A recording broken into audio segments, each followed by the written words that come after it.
2014 में भारत की जीडीपी 112 लाख करोड़ के आसपास थी, जो आज 272 लाख करोड़ हो गई है। 1914 में देश का 78% मोबाइल बाहर से आता था। आज भारत का 100% मोबाइल भारत में बनता है और 23 में 90,000 करोड़ का मोबाइल भारत एक्सपोर्ट हो रहा है। और 370 खत्म किया तो विकास तो हुआ ही। जिस लाल चौक पर स्ट्राइक होती थी, G20 की मीटिंग में लाल चौक पर तिरंगा लहरा और लोगों ने शांति से मनाया। नमस्कार, मैं सुरंजना, आप देख रहे हैं एक न्यूज़ 24। आज पटना में भारतीय जनता पार्टी की बैठक हुई। इस बैठक में पार्टी के सांसद, विधायक आदि मौजूद थे। आपको बता दें, बीजेपी के 9 साल पूरे होने पर इस बैठक में चर्चा हुई। सांसद रविशंकर प्रसाद ने सबसे पहले उड़ीसा में हुए रेल दुर्घटना पर संवेदना जाहिर की। साथ ही साथ उन्होंने यह भी कहा कि पहली बार प्रधानमंत्री नरेंद्र मोदी खुद घटनास्थल पर पहुंचकर घायलों से मिले हैं और साथ ही साथ राहत कार्यों का भी निरीक्षण किया है। आइए सुनते हैं और भी क्या कुछ कहा उन्होंने। पार्टी के वरिष्ठ नेता, पूर्व प्रदेश अध्यक्ष आदरणीय नंद किशोर यादव जी, पार्टी के वरिष्ठ नेता छत्तीसगढ़ के प्रभारी नितिन नवीन जी, सबसे पहले हम आपके सामने जो ट्रेन की दुर्भाग्यपूर्ण दुर्घटना हुई है उसके प्रति जो मरे हैं उनके लिए हम अपनी संवेदना देते हैं। जो घायल हैं जल्दी ठीक हो जाए। इस त्रासदी में एक नई बात देखने को आई कि शायद पहली बार प्रधानमंत्री खुद घटनास्थल पर गए देश के इतिहास में और पूरे राहत कार्य को देखा, घायलों से मिले। वहाँ रेल मंत्री स्वयं बैठे हुए 3 दिनों से, धर्मेंद्र जी भी गए हैं, एम्स के डॉक्टर गए हैं, स्वास्थ्य मंत्री मनसुखिया जी भी गए हैं। तो जिस प्रकार से पूरे भारत सरकार और स्वयं उड़ीसा की सरकार मिलकर काम कर रही है, तो राहत का काम बहुत तेज़ी से चल रहा है। हम उनके लिए बहुत प्रार्थना करते हैं। इसलिए कल का हमारा सबका मित्रों, हम आपके बीच में क्यों आए हैं?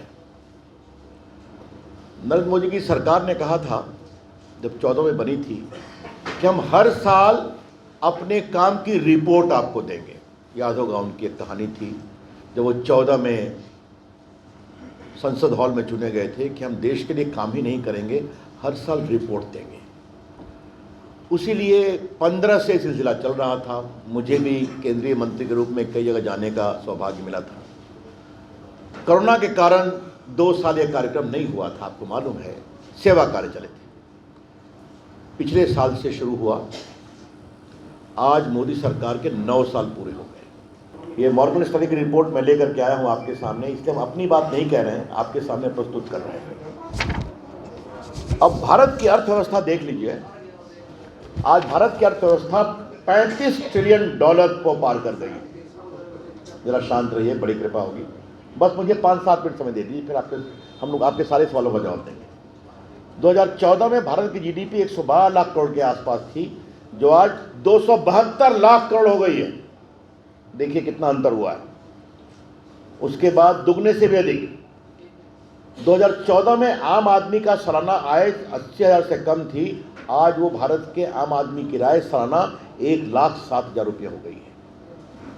पिछले 9 साल में 36 लाख करोड़ से अधिक का सामान एक्सपोर्ट हुआ है और भारत में विदेशी मुद्रा का भंडार 50 लाख करोड़ है। क्या मतलब है? दुनिया का दूसरा देश बन गया है। एक संख्या आप याद रखिए मेरे मित्रों, बड़े आदर से, आप सबको मोबाइल का यूज करते हैं। 1914 में देश का 78% मोबाइल बाहर से आता था। आज भारत का 100% मोबाइल भारत में बनता है और 23 में 90,000 करोड़ का मोबाइल भारत एक्सपोर्ट हो रहा है। उसमें लगभग 7-8 लाख लोगों को प्रत्यक्ष अप्रत्यक्ष नौकरी मिली है। इतनी कंपनियां खुली हैं, मैन्युफैक्चर कर रही हैं। आज क्या एप्पल, क्या सैमसंग, सब भारत में बनते हैं। भारत में दुनिया का मतलब चीपेस्ट डेटा है। 4G है और 5G की ओर जा रहे हैं। तो ये दुनिया में हमने बदलाव किया, ये आपको हम बताना चाहते हैं। मनमोहन सिंह की सरकार चीन पर सड़क नहीं बनाती थी सरहद पर, क्योंकि चीन उससे गुस्सा करता था। AK एंथोनी का स्टेटमेंट है। मोदी जी ने कहा कुछ नहीं, लद्दाख से लेकर अरुणाचल तक सीमा पर सड़कें बनेंगी, पुल बनेंगी, बन के दिखाया गया। मैंने कहा और आतंकवाद का सवाल है तो आजकल मोदी की सरकार घर में घुसकर मारती है, मालूम है ना आपको, मुझे बताने की जरूरत नहीं है, चाहे उरी हो या बालाकोट हो। और 370 खत्म किया तो विकास तो हुआ ही। जिस लाल चौक पर स्ट्राइक होती थी G20 की मीटिंग में, लाल चौक पर तिरंगा लहरा और लोगों ने शांति से मनाया। ये भी काम करके दिखाया हम लोगों ने। जहाँ तक संस्कार और संस्कृति का सवाल है, भव्य राम मंदिर बन रहा है, ऐतिहासिक। और आपकी, चूंकि मैं प्रभु राम का वकील रहा हूँ उस केस में इलाहाबाद हाई कोर्ट में, तो जानकारी कुछ मिलती है। वो एक ऐसा मंदिर बन रहा है जो प्राचीन भारतीय परंपराओं के अनुसार बन रहा है। मतलब उसमें no cement no steel. Steel की उम्र होती है 100 साल, सीमेंट की उम्र होती है 150 साल। ये मंदिर बन रहा है हजारों साल के लिए। तो प्राचीन भारतीय परंपरा के अनुसार पीतल का मोटा सा काटी और संगमरमर के ईंटे को तांबे से बांध रहे हैं। काशी विश्वनाथ कॉरिडोर बना आप जानते हैं, केदारनाथ मंदिर बना आप जानते हैं, उज्जैन कॉरिडोर बना आप जानते हैं। तो भारत के पारंपरिक तीर्थों का संस्कार, संस्कृति और आदर ये मोदी जी सरकार ने किया है। मित्रों, 1,25,000 करोड़ का पैकेज मोदी जी ने घोषणा किया था। याद है पूर्णिया में माननीय अमित शाह जी आए थे, वहाँ नंदकिशोर जी, हम लोग सब लोग थे। उन्होंने 1,44,000 करोड़ का पूरा हिसाब दिया था, आपने सुना होगा, वो टीवी पर लाइव किया था। बाकी देश में सिर्फ प्रदेशों में एक एम्स है, यहाँ 2 एम्स, एक पटना दरभंगा बनने जा रहा है। बिहार में 2 केंद्रीय विद्यालय, एक IIT, एक NIT, एक IIM की स्थापना की गई है। 14 में बिहार में 407 kilometre national highway, 4047 kilometre national highway थे। मोदी जी की सरकार में बढ़कर 5,954 यानी 6,000 किलोमीटर नेशनल हाईवे बिहार से होकर जा रहा है। ये संख्या मुझे आपको बतानी जरूरी थी।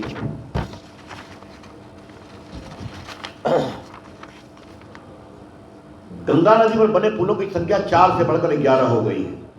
मिथिला में कोशी क्षेत्र का पुल बना है, आपको मालूम है, बहुत दिन से पेंडिंग था। सो नदी पर पुल की मांग थी कोयलर के पास, वही बना करके सौंप दिया गया है।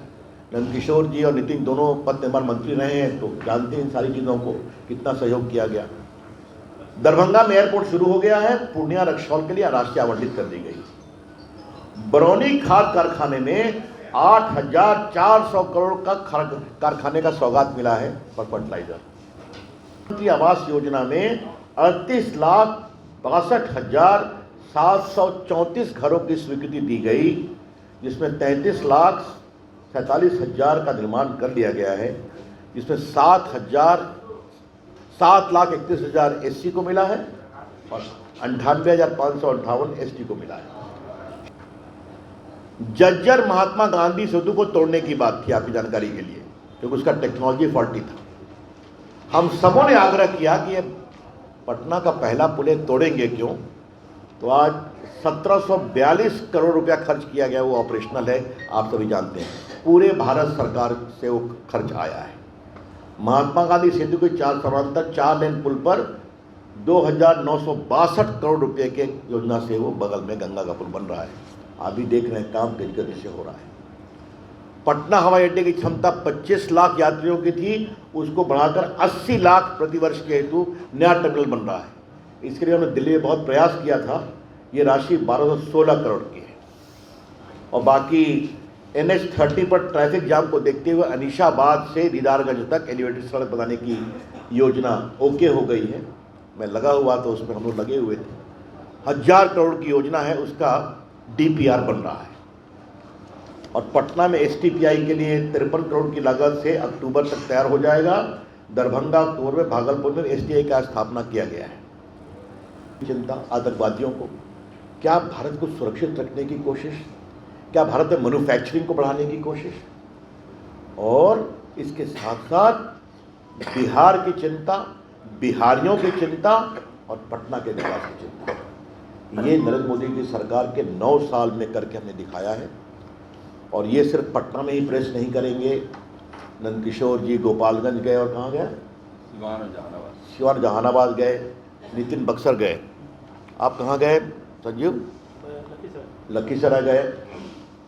हमारी ड्यूटी लगी है कर्नाटक के 4 लोकसभा में, शिमोगा, उत्तरी कन्नाडा, तो मैं अब वहाँ निकलूँगा।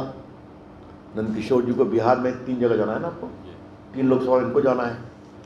तो हमारे सारे कार्यकर्ता देश भर में जा रहे हैं, इन उपलब्धियों की चर्चा कर रहे हैं और हम जनता के बीच जा रहे हैं और बिल्कुल कंक्रीट डेवलपमेंट जो ज़मीन पर दिखाई पड़ रहा है वो लेके जा रहे हैं।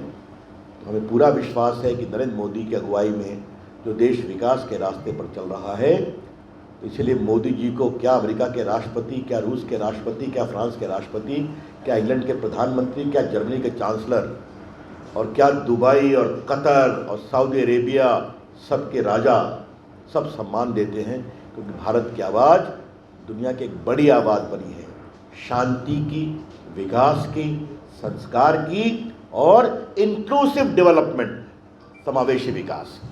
मित्रों, मुझे अपनी ओर से इतना ही कहना था। तो देखा आपने कि बीजेपी के 9 साल पूरे होने पर आज पार्टी ने एक बैठक की जिसमें मोदी सरकार की सारी उपलब्धियों को बताया गया, साथ ही साथ बिहार में हुए विकास पर भी प्रकाश डाला गया है। फिलहाल इस वक्त की खबर में इतना ही। ऐसे तमाम वीडियो अपडेट्स के लिए देखते रहें एक न्यूज़ 24 और हमारे YouTube चैनल को सब्सक्राइब करें। साथ ही साथ अगर आप ये वीडियो फेसबुक पर देख रहे हैं तो हमारे फेसबुक पेज को भी फॉलो कर लें और हमारे वीडियोस को लाइक और शेयर करना ना भूलें। धन्यवाद।